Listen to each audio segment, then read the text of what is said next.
श्रीविष्णोरपामार्जनस्तोत्रम्। श्रीदाल्भ्य उवाच अनाराधितगोविन्द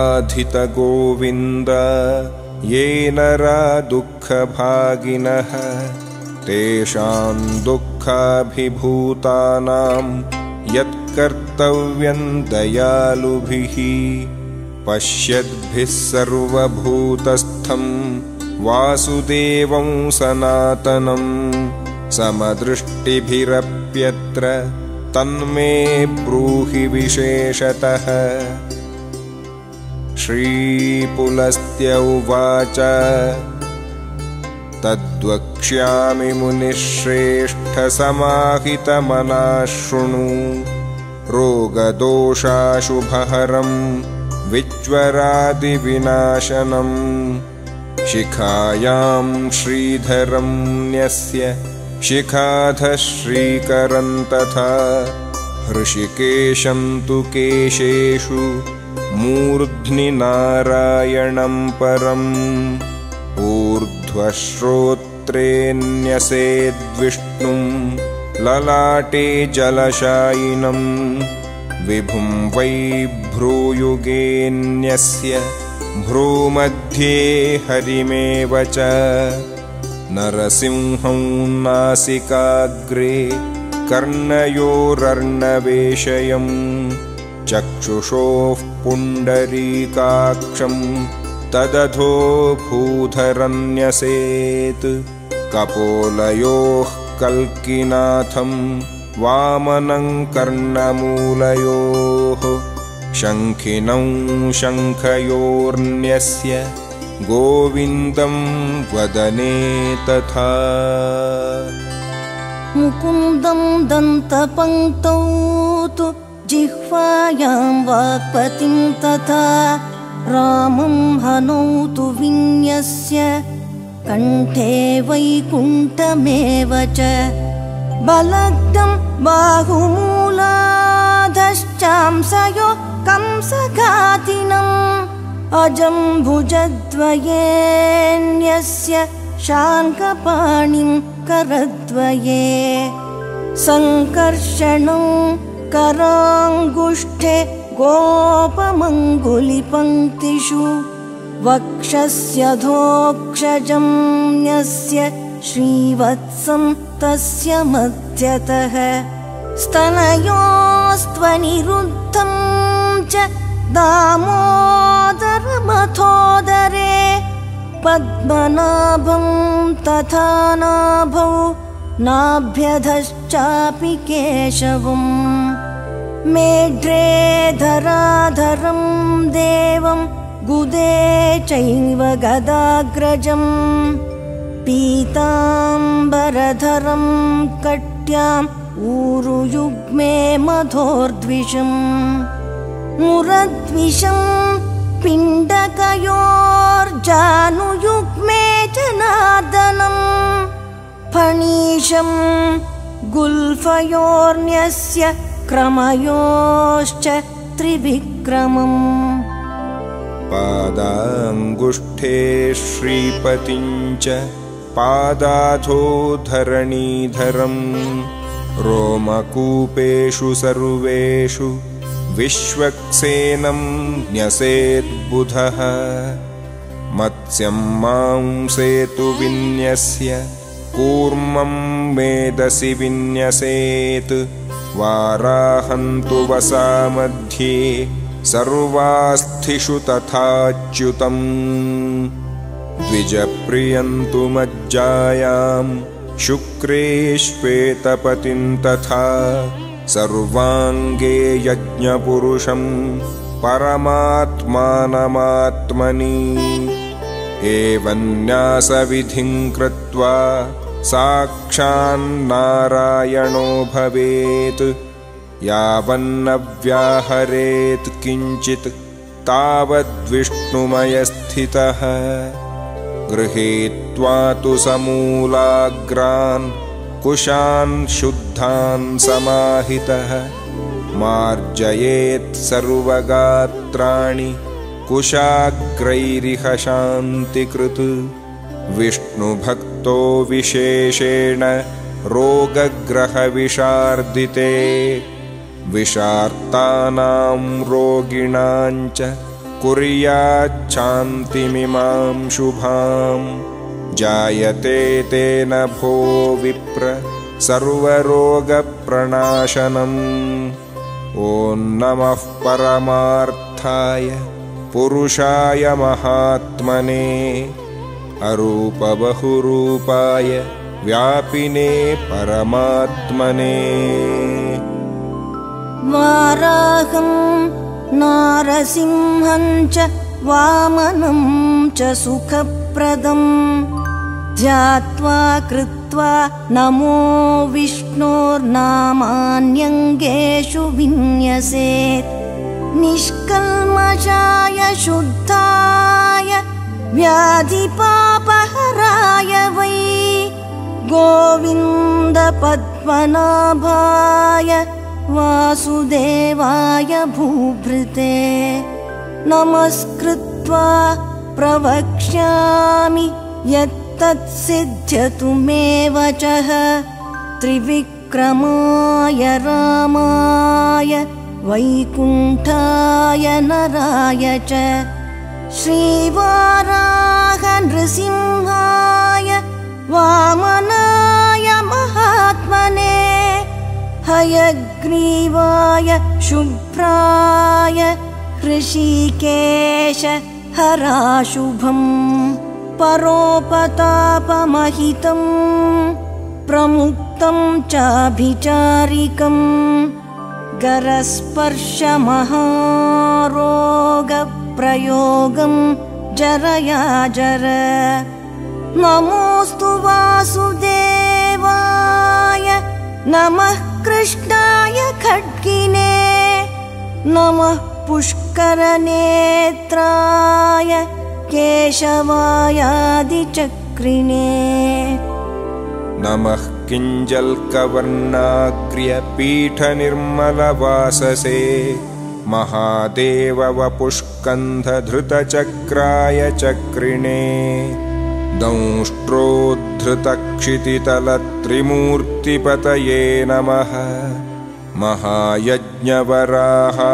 श्रीवल्लभ नमोऽस्तु ते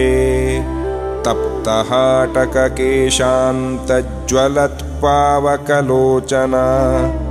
वज्राधिकनखस्पर्शदिव्यसिंह नमोऽस्तु ते काश्यपायातिह्रस्वाय ऋग्यजुस्सामलक्षणा तुभ्यं वामनरूपाय क्रमतेगां नमो नमः वाराहाशेषदुःखानि सर्वपापफलानि च मर्दमर्दमहादंष्ट्र मर्दमर्द च तत्फलम् नृसिंहकुलिशस्पर्शदन्तप्रान्तनखोज्ज्वल भञ्ज भञ्ज निनादेन दुःखान्यस्यार्तिनाशना ऋग्यजुस्सामभिर्वाग्भिः कामरूपधरादिधृक्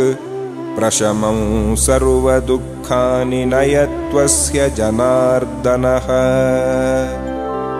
एकान्निकं द्व्यान्निकं च तथा त्रिदिवसज्वरम् चातुर्थिकं तथात्युग्रं तथा वै सततज्वरम् दोषोत्थं सन्निपातोत्थं तथैव गन्तुकज्वरम् शमं नयतु गोविन्दो भित्त्वा छित्त्वास्य वेदनाम् नेत्रदुःखं शिरोदुःखं दुःखं तूदरसम्भवम् अनुच्छ्वासं महाश्वासं परितापं सवेपथुम् गुदघ्राणाङ्घ्रिरोगांश्च कुष्ठरोगं तथा क्षयम् कामलादींस्तथा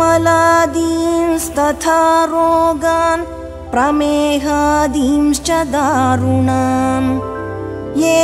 वातप्रभवा रोगा लूता विस्फोटिकादयः ते सर्वे विलयं यान्तु वासुदेवापमार्जिताः विलयं यान्ति ते सर्वे विष्णोरुच्चारणेन वा क्षयं गच्छन्तु चाशेषाः ते चक्राभिहता हरेः अच्युतानन्त गोविन्द नामोच्चारणभेषजात् नश्यन्ति सकला रोगाः सत्यं सत्यं वदाम्यहम् स्थावरं जङ्गमं यच्च कृत्रिमं चापि यद्विषम् दन्तोद्भवन्नखोद्भूतमाकाशप्रभवं च यत् भूतादिप्रभवं यच्च विषमत्यन्तदुस्सहम् शमं नयतु तत्सर्वं कीर्तितोऽस्य जनार्दनः ग्रहान् प्रतिग्रहांश्चैव तथान्यांश्चाकिनीग्रहान् सुखमण्डलिकान् क्रूरान् रेवतीं वृद्धरेवतीम् वृद्धिकाख्यान् ग्रहांश्चोग्रांस्तथा मातृग्रहानपि बालस्य विष्णोश्चरितं हन्तु बालग्रहानपि वृद्धानां ये ग्रहाः केचिद्बालानां चापि ये ग्रहाः नृसिंहदर्शनादेव नश्यन्ति तत्क्षणादपि दंष्ट्राकरालवदनो नृसिंहो दैत्यभीषणः तन्दृष्ट्वा ते ग्रहाः सर्वे दूरं यान्ति विशेषतः श्रीनृसिंह महासिंह ज्वालामालोज्ज्वलासन ग्रहानशेषान् सर्वेश नुदस्वास्य विलोचन ये रोगा ये महोत्पाता ये द्विषो ये महाग्रहाः यानि च क्रूरभूतानि ग्रहपीडाश्च दारुणाः शस्त्रक्षतेषु ये रोगा ज्वालगर्दभिकादयः विस्फोटकादयो ये च ग्रहागात्रेषु संस्थिताः त्रैलोक्यरक्षाकर्तस्त्वं दुष्टदानववारण सुदर्शन महातेजश्चिन्धि महाज्वरम् छिन्दिवातं च लूतं च छिन्धि घोरमहाविषम् उद्दण्डामरशूलं च विषज्वालासगर्दभम् ॐ हां हां हूं हूं प्रधारेण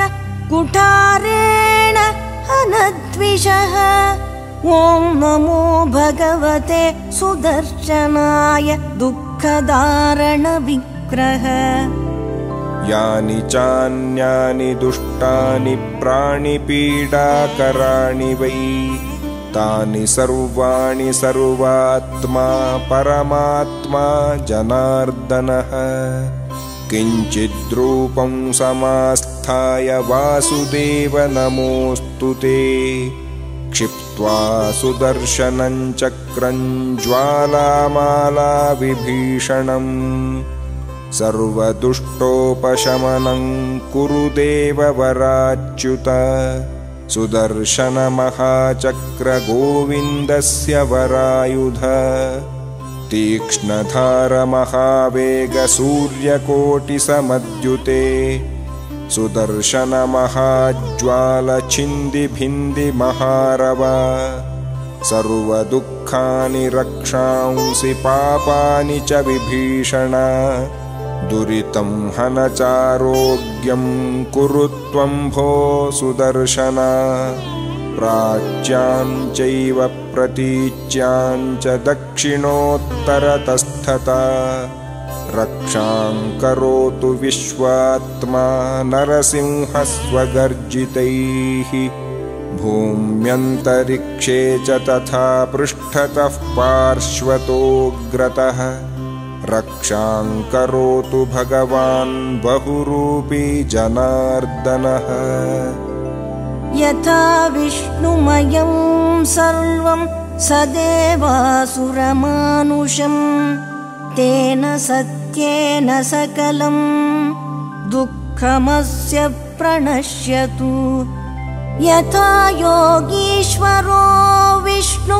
सर्वदेवेषु गीयते तेन सत्येन सकलं दुःखमस्य प्रणश्यतु परमात्मा यथा विष्णुः वेदान्तेषु च गीयते तेन सत्येन विश्वात्मा सुखदोस्त्वस्य केशवः शान्तिरस्तु शिवं चास्तु प्रणाशं यातु च सुखम् वासुदेव शरीरोत्थैः कुलैः सम्मार्जितं मम अपामार्जित गोविन्द नमो नारायणस्तथा तथापि सर्वदुःखानां प्रशमो वचनाद्धरेः शान्ता समस्तदोषास्ते ग्रहाः सर्वे विषाणि च भूतानि च प्रशाम्यन्ति संस्मृते मधुसूदने एते कुशा विष्णुशरीरसम्भवा जनार्दनोऽहं स्वयमेव चाग्रतः हतं मया दुःखमशेषमस्य वै स्वस्थो भवत्वेष वचो यथा हरेः शान्तिरस्तु शिवं चास्तु प्रणश्यत्वसुखं च यत् यदस्य दुरितं किञ्चित् क्षिप्तं तल्लवणाम्भसि स्वास्थ्यमस्य सदैवास्तु हृषीकेशस्य कीर्तनात् यद्यतोऽत्रागतं पापं तत्तु तत्र प्रगच्छतु एतद्रोगेषु पीडासु जन्तूनां हितमिच्छुभिः विष्णुभक्तैश्च कर्तव्यमपामार्जनकं परम् अनेन सर्वदुःखानि विलयं यान्त्यशेषतः सर्वपापविशुद्ध्यर्थं विष्णोश्चैवापमार्जनम् आर्द्रं शुष्कं लघुस्थूलं ब्रह्महत्यादिकं तु यत् तत्सर्वं नश्यते तूर्णन्तमो वज्रविदर्शनात् नश्यन्ति रोगादोषाश्च सिंहात् क्षुद्रमृगो यथा ग्रहभूतपिशाचादिश्रवणादेव नश्यतु द्रव्यार्थं लोभपरमैः न कर्तव्यं कदाचन कृते पामार्जने किञ्चिन्न ग्राह्यं हितकाम्यया निरपेक्षैः प्रकर्तव्यम् आदिमध्यान्तबोधकैः विष्णुभक्तैः सदा शान्तैः अन्यथा सिद्धिदं भवेत् अतुलेयं नृणां सिद्धिः इयं रक्षा परा नृणां भेषजं परमं ह्येतत् विष्णोर्यदपमार्जनम् उक्तं हि ब्रह्मणा पूर्वं पुलस्त्याय सुताय वै एतत् पुलस्त्यमुनिना दालभ्यायोदितं स्वयं सर्वभूतहितार्थाय दालभ्येन प्रकाशितं त्रैलोक्ये तदिदं विष्णोः समाप्तं चापामार्जनम् तवाग्रे कथितं देवि यतो भक्तासि मे सदा श्रुत्वा तु सर्वभक्त्या च रोगाद्दोषाद्व्यपोहति। श्रीपद्मपुराणे श्रीविष्णोरपामार्जनस्तोत्रं सम्पूर्णम्।